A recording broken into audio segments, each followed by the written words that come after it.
Okay, stranger things season 5 volume 2 release हो चुकी है एंड ये इसके पिछले पार्ट यानी कि वॉल्यूम 1 से काफी ज्यादा अलग है। एंड जिस पॉइंट पर इसका वॉल्यूम 1 खत्म हुआ था विल के साथ वो वाला सीन, उसके बाद इसका वॉल्यूम 2 जब तुम देखोगे तो तुम्हें काफी सारी चीजें मिसिंग सी फील हो सकती है। तो हाँ, अब हम स्ट्रेंजर थिंग्स यूनिवर्स के एंड गेम चैप्टर में घुसने ही वाले हैं एंड उससे पहले ही टेक प्लेस करती है ये वाली सीजन। एंड ये वाली सीजन आखिर निकली कैसी, इसके बारे में आगे बात करेंगे। Well, this is Joy and you are watching Joy Sama. तो जैसे कि मैंने बोला कि जिन लोगों ने वॉल्यूम 1 के एंडिंग को देखकर इसके वॉल्यूम 2 को लेकर काफी ज्यादा हाई एंटीसिपेशन ले लिया था, उन लोगों को काफी डिसअपॉइंटमेंट होने वाली है, क्योंकि इस वाले वॉल्यूम में वैसे लेवल की एक्शन और हाई स्पेक्टेकल बेस्ड सीन्स काफी कम है। हाँ, एक हॉस्पिटल वाला सीन है, वहां पर तुम्हें काफी हाई ऑक्टेन एक्शन मोमेंट देखने को मिलेगा, बट वो सिर्फ एक ही एपिसोड में है। बाकी जो एपिसोड्स है वहां पर हमें इनकी फ्रेंडशिप, इनके emotional moments and stranger things की जो यूनिवर्स है उसको बहुत अच्छे से एक्सप्लेन किया गया है। तो इससे पहले अपसाइड डाउन के वर्ल्ड को लेकर तुम्हारे मन में जितने भी सारे सवाल थे उनके इस बार बकायदा जवाब दिए गए हैं एंड मैं तो कहूंगा काफी साइंटिफिकली दिए गए हैं। तो जिनको ये सब commentary and explaining type things उतना ज्यादा पसंद नहीं है, उनको ये पार्ट काफी अंडरवेलमिंग फील हो सकता है। बट अगर तुम स्ट्रेंजर थिंग्स के सच्चे वाले फैंस हो तो तुम्हारे लिए ये एपिसोड्स किसी गोल्ड माइन से कम नहीं है। एंड तुम इस चीज पर मुझसे एग्री करोगे कि स्ट्रेंजर थिंग्स सीजन 1 से ही वेक्ना वर्सेस इन सारे दोस्तों की टोली की लड़ाई नहीं थी, क्योंकि ये कहानी थी इन सारे कैरेक्टर्स के बीच की दोस्ती की, इनके प्यार की और इनके अपने जर्नी की, जिसके थ्रू ये आज जाकर इस फाइनल सीजन में हमारे सामने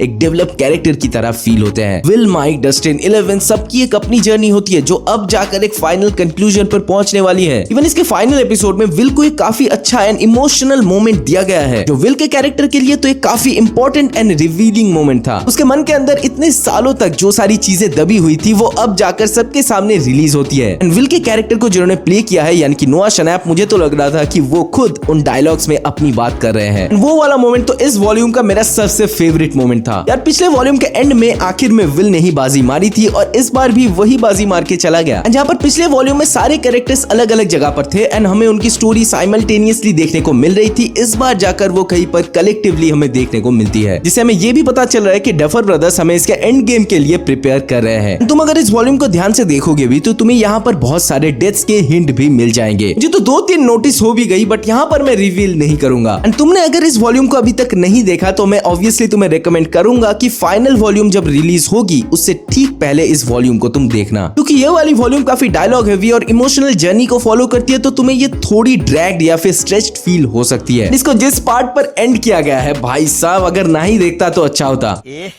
रहा नहीं जाता, तड़प ही ऐसी है ना। तो मैं रिकमेंड करूंगा, इस वाले सीजन में उतना भी कुछ बड़ा मोमेंट नहीं है, तो तुम थोड़ा वेट कर जाओ, इसको एक साथ फाइनल सीजन के साथ एक ही गो में देखना, जिससे तुम्हारी वॉच एक्सपीरियंस भी बेटर होगी और तुम्हें ये भी याद रहेगा कि एंड गेम से पहले आखिर क्या क्या हुआ था। तो भाई, pretty excited for the final volume. तुम्हारी एक्साइटमेंट कितनी है ये हमें कमेंट्स में जरूर बताना। मैं क्या लग रहा है कि आगे जाकर कौन सा वाला कैरेक्टर मरने वाला है ये भी हमें कमेंट्स में जरूर बताना। तब तक के लिए हम मिलेंगे आपसे अगली वीडियो में। Peace out.